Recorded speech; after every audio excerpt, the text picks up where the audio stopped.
앞에 오래 기도하는 동안에 엘리가 그의 입을 주목한즉 한나가 속으로 말하매 입술만 움직이고 음성은 들리지 아니하므로 엘리는 그가 취한 줄로 생각한지라. 엘리가 그에게 이르되 내가 언제까지 취하여 있겠느냐? 포도주를 끊으라 하니 한나가 대답하여 이르되 내 주여 그렇지 아니하니이다. 나는 마음이 슬픈 여자라. 포도주나 독주를 마신 것이 아니요 여호와 앞에 내 심정을 통한 것뿐이오니 당신의 여종을 악한 여자로 여기지 마옵소서. 내가 지금까지 말한 것은 나의 원통함과 격분됨이 많기 때문이니이다 하는지라. 엘리가 대답하여 이르되 평안히 가라. 이스라엘의 하나님이 내가 기도하여 구한 것을 허락하시기를 원하노라 하니 이르되 당신의 여종이 당신께 은혜 있기를 원하나이다 하고 가서 먹고 얼굴에 다시는 근심빛이 없더라.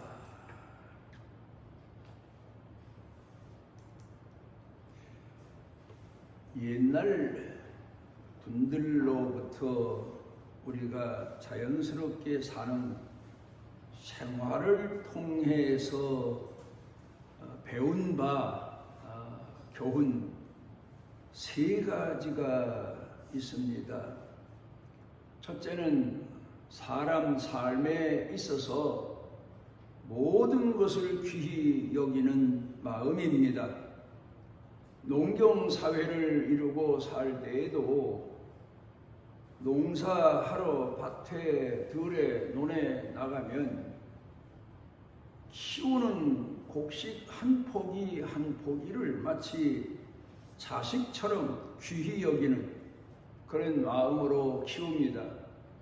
그리고 가을에 결실 계절에 수확을 거두어 드릴 때에도 나달 하나라도 땅에 떨어져서 버려질까봐 죽고 또 살피고 그리고 거두어 드린 곡물도 그렇게 소중하게 여기면서 아끼면서 그렇게 살아오는 그런 생활 습관을 자녀 자손들에게 몸소 보여주셨습니다.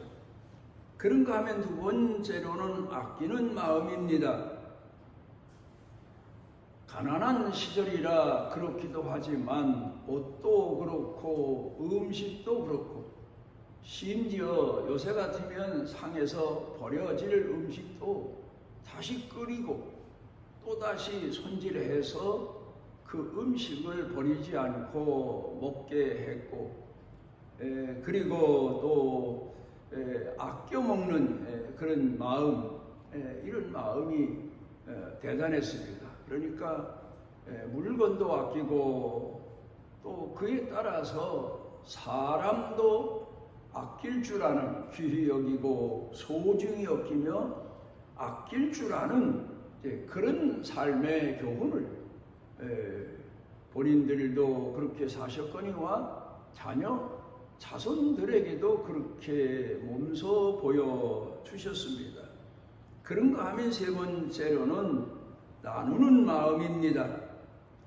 풍족한 가운데서 나눈 게 아니고 가난한 가운데서 나보다 더 가난한 사람, 어려운 사람을 생각하며 나누는 그런 일이 습관화됐습니다.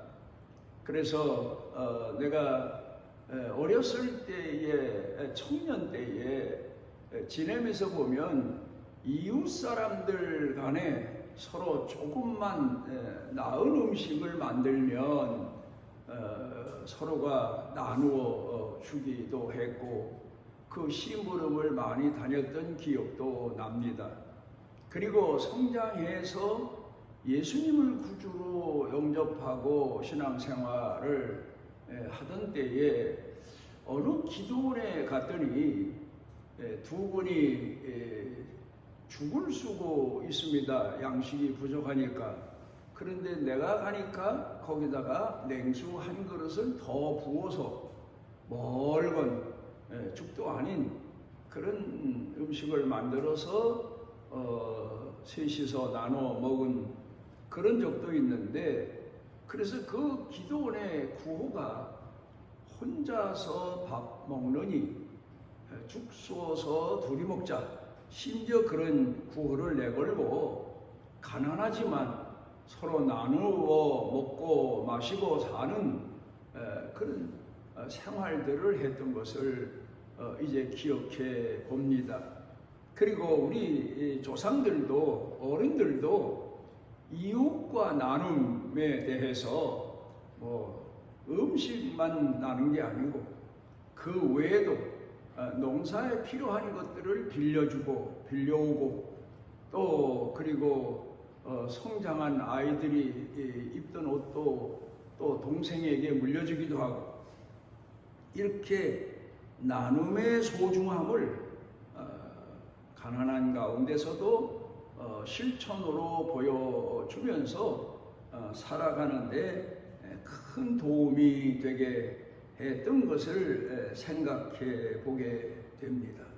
마태복음 5장 3절 가운데 보면 예수님께서 산상보훈의 말씀을 전하시면서 제일 첫 번째 하신 말씀이 심령이 가난한 자들은 복이 있나니 천국이 저희 것이며, 그렇게 말씀을 전하십니다. 원래가 가난한 사람도 있지만 스스로 가난을 선택한 사람, 자기 가진 것을 다 나누어서 남에게 주거나 포기하고 그리고 가난한 자로 살아가는 그런 사람들이 신앙생활에 있어서는 복되고 복된 사람이다. 그러니까 검소하게 살고 또 더 검소하게 살고, 그리고 내가 가진 것을 조금이나마 남으면 남에게 나눠줄 줄 아는 사람, 그리고 가난을 유지하는 사람, 이런 사람이 신앙생활함에 있어서는 가장 복되고 복된 사람이다, 그런 말씀을 하셨습니다. 서양에서 흔히 하는 말 중에 헝그리 정신이란 말이 있습니다.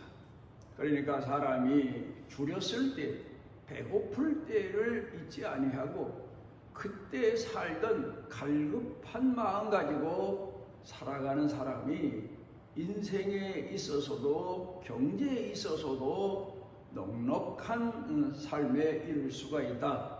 또 그래서 운동 경기 하는 선수들에게도 헝그리 정신을 가르쳐서 내가 무엇인가 다 할 수 있다, 잘할 수 있다, 그만 떨지 말고 나는 항상 부족하다, 아직도 멀었다, 이런 생각을 가지고 열심히 노력하고 살아야 훌륭한 선수가 될 수 있다는 그런 뜻에서 헝그리 정신을 운동 선수들에게 가르치고 있는 것을 우리가 볼 수가 있습니다.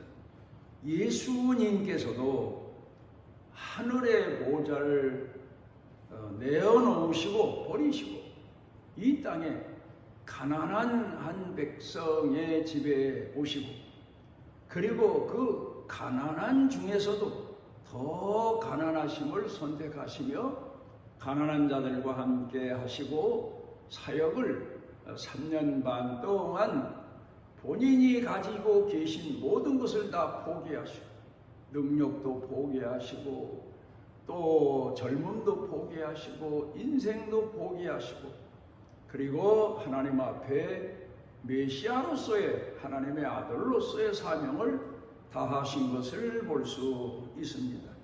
마태복음 11장 12절에 보게 되면 예수님께서 세례 요한 때부터 지금까지 천국은 침노를 당한다, 그렇게 말씀하셨습니다. 이 세례 요한은 제사장의 아들로 태어났습니다. 그랬으면 그 당시에 아무리 로마의 속국인 이스라엘이지만 아주 가난하게 살던 사람들보다는 어느 정도의 생활이 보장되는 넉넉한 집안의 아들로 성장하고 자라고 그리고 살 수가 있었는데, 이 세례 요한은 그런 모든 풍족한 것들을 다 스스로 버리고, 그러니까 하나님을 갈급한 심령으로 더 열심히 공경하기 위해서 광야로 나갑니다. 그리고 그가 제사장들이 입을 수 있는 옷도 포기하고 제사장들이 먹을 수 있는 넉넉한 음식도 포기하고, 그리고는 겨우 약대 털옷을 구해서 두르고, 그리고 메뚜기와 여기저기 어쩌다가 구할 수 있는 석청을 먹으면서 하나님의 사람으로 훈련되어 갔던 것을 보게 됩니다. 여기서 우리가 생각해 보는 것은 천국을 침노하는 마음, 열정의 마음, 그리고 그에게 성령께서 갈급한 마음을 주셔서 그가 하나님을 공경하는 믿음의 사람으로 가난한 중에서 훈련받고 신앙의 열정자로, 충성자로, 헌신자로, 희생자로 나설 수가 있었던 것을 생각해 보게 됩니다. 예수님께서도 사역을 시작하실 때 지금까지도 가난한 집안에서 가난하게 사셨지만 40일 금식까지 하십니다. 여러분은 하나님 앞에 더 가까이 나가고 하나님의 선하신 뜻을 이루기 위해서 나를 통하여 하나님이 하시고자 하시는 일을 이루기 위해서 얼마나 하나님 앞에 매달려 갈급한 심령을 가지고 사력을 다하면서 기도를 하십니까? 예수님께서는 사역을 앞에 놓으시고 40일 동안, 그것도 집에서가 아니라 광야에 나아가셔서 금식 기도를 하십니다. 그리고 아주 절박한 상황에 이르셨는데, 그때 40일 거의 마쳐갈 때 사단이 와서 배고픈 예수님을 시험합니다. 그렇게 줄이고 배고픈 가운데서 하나님을 공경할 게 아니라, 당신은 능력이 있는데 당신 주변에 있는 돌들로도 떡덩이가 되게 할 수 있는 능력을 가지고 있지 않느냐? 떡덩이가 되게 해서 먹고 그나마 좀 편안한 가운데 하나님을 세상 사람들에게 전할 일이지, 그렇게 줄이고 배고프고 고수음에 넘어갈 지경까지 이르면서 하나님을 공경할 필요가 있고 백성 앞에 나갈 필요가 있느냐는 시험을 시작합니다. 그때 예수님께서는 사단을 하나님 말씀이 더 소중함을 말씀하시면서 뿌리치십니다. 그 다음에 두 번째로는 사단이 또 예수님을 시험하는데, 높은 데서 올려놓고 뛰어내려라. 그러면 천사들이 당신을 받들 게 아니냐? 당신은 하나님의 아들인데 당신이 위험한 지경에 이르면 천사들이 와서 받들 게 아니냐? 그때 예수님께서 사단아 물러가라 하고 또 물리치시면서 예수님의 자존감을 시험하는 시험을 이겨내십니다. 그리고 마지막엔 사단이 와서 나한테 경배해라. 아담과 하와는 그 풍족한 가운데서 선악과를 따먹고 결국 범죄하고 하나님과 약속을 저버렸지만, 예수님께서는 그 극한 상황에서도 얼마든지 이 세상의 권위를 사단에게 굴복하면 다 얻을 수 있었는데도 예수님은 사단아 물러가라. 오직 주 너의 하나님만 가난하고 궁핍하고 줄이고 심지어 희생하고 죽을 지경 순교까지 이룰지라도 하나님만을 공경하는 것이 사명자의 도리고 하나님 백성의 도리라는 사실을 몸소 친히 우리에게 보여주셨고 또 그렇게 예수님께서 사셨습니다. 제가 목회하고 또 지금까지 신앙생활을 하면서 지내오며 하나님 앞에 기도할 일이 얼마나 많은지 모릅니다. 내 자신도 기도할 일이 많았고 교회 성도들을 이야기를 듣다 보면 목사로서 기도할 일도 수도 없이 많이 듣습니다. 그래서 새벽에 하나님 앞에 깨어서 어떤 날은 피곤해서 지쳐서 일어설 수 없을 지경이 이르렀어도 하나님 성전에 나와 기도했지만 그것 가지고도 안 됩니다. 그래 때로는 3일씩 금식하고 또 그 다음 주에 3일씩 이어서 금식하고 또 3일씩 이어서 금식하고 그러면서 사력을 다해서 아예 목숨을 내놓고 하나님 앞에 날리는 것처럼 그렇게 기도하고 나면 육신은 지칩니다. 피곤합니다. 그렇지만 영적으로는 얼마나 강해지는지 모릅니다. 그리고 또 얼마나 힘이 있어지는지 모릅니다. 말씀을 전할 때에도 금식하고 철야하고 그리고 하나님 앞에 사력을 다해 기도한 그 주간에는 아주 강하고 능한 말씀이 나도 모르게 성령에 충만해서 전해지는 그런 일들을 수도 없이 많이 체험을 했습니다.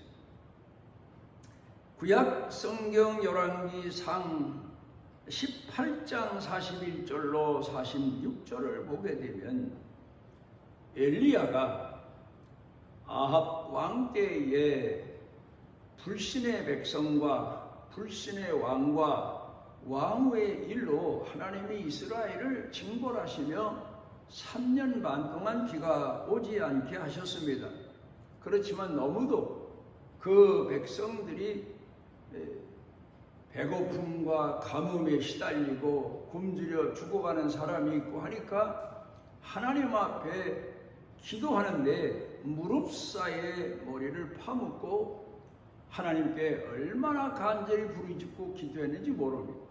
그렇게 기도하면서 하나님의 응답을 7번이나 기다렸더니 7번째 가서야 하늘에 손바닥만한 구름이 떠오르게 됐고 그를 보면서 하나님이 이스라엘에게 긍휼을 베푸시며 다시 비를 주실 것을 예언했던 적이 있는데 그때에 엘리야가 무릎 사이에 머리를 파묻고 기도했다는 말은 사력을 다해서 죽을 힘을 다해서 하나님 앞에 부르짖어 기도했다고 하는 것을 생각해 볼 수 있습니다.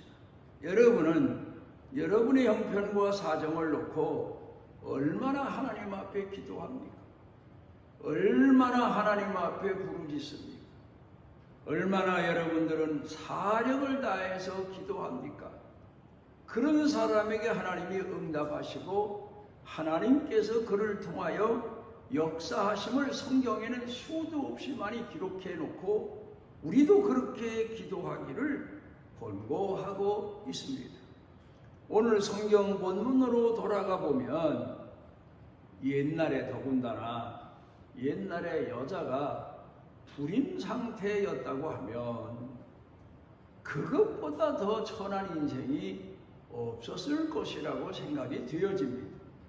아브라함 가정에도 그렇게 사모하고 갈망하는 자식이 없어서 90세, 100세까지 아브라함과 사라가 겪었던 마음고생이 얼마나 컸겠으며 또 오늘 성경 본문에 소개되어 있는 한나가 남편을 섬기고 사는데 불임인지라 기다리고 기다리다가 아이가 없으니까 작은 부인을 얻어서 거기서 아이를 남편이 얻게 되고 그로 인하여 그가 겪었던 오늘 성경 본문에서 이 한나가 자신에게 말하고 있는 엘리 제사장에게 내가 얼마나 통분하고 얼마나 내가 천박한 인생을 살면서 마음고생이 심했으면 하나님 성전에 나와서 이렇게 부르짖어 기도하다가 지칠 때까지 하나님의 응답을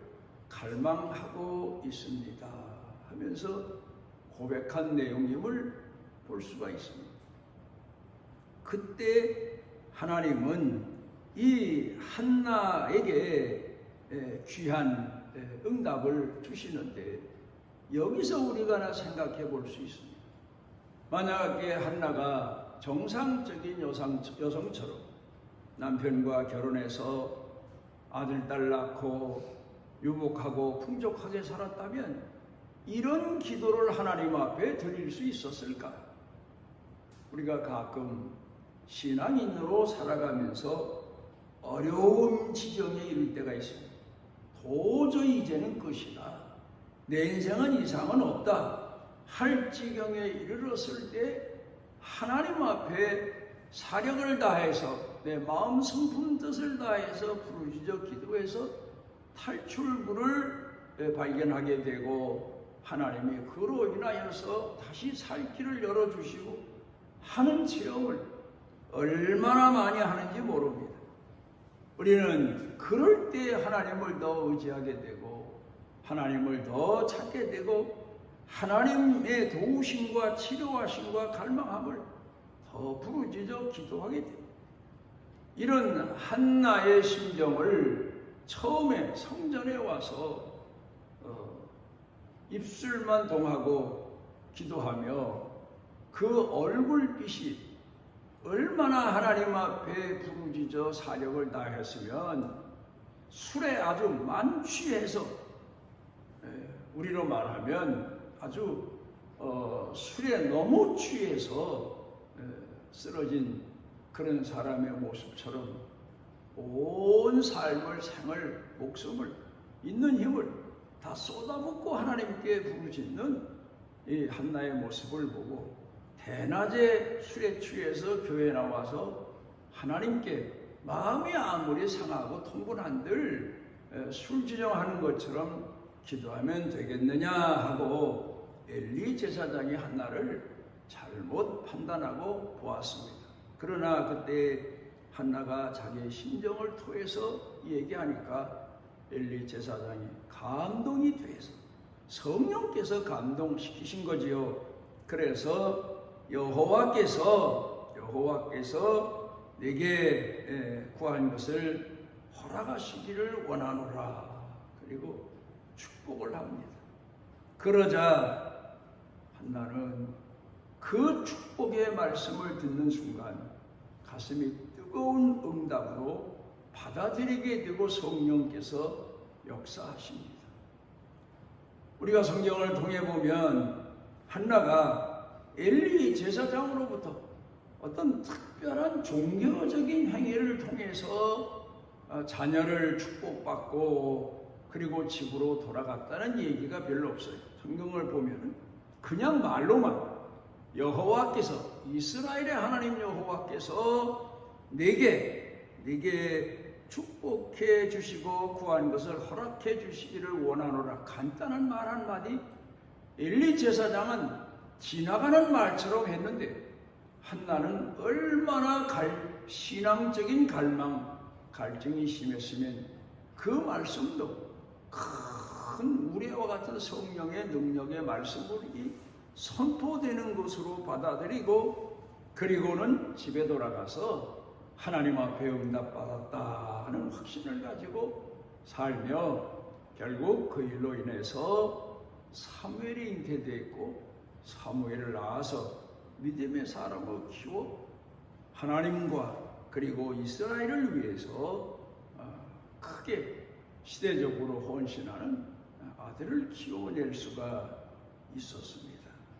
여러분은 1년을 다 보내며 여러분 자신이 기도해야 될 내용에 대해서 어떻게, 얼마나 간절한 마음을 가지고 기도하며 하나님의 응답을 기다리고 응답을 받아내는지 한 번쯤 자신을 돌아보며 이 해가 다 가기 전에 여러분들이 하나님 앞에 더 기도하지 못한 점이 있으면 사력을 다해서 기도해서 엘리야가 하나님 앞에 가뭄의 문제를 해결했고 한나가 하나님 앞에 여성의 불임의 문제를 응답받은 이 축복처럼 여러분 가정에, 여러분 개인의, 여러분 삶에 하나님의 도우심과 축복하심과 성령 충만하심과 응답하심을 받아내는 그런 한 해 결산이 있게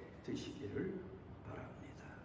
우리를 사랑하셔서 죄 전에 모아주시고 주를 의지하되 갈급한 신령, 사력을 다하는 마음을 가지고 부르짖어 기도할 수 있는 은혜를 우리에게 재촉해 주시오니 감사를 드립니다.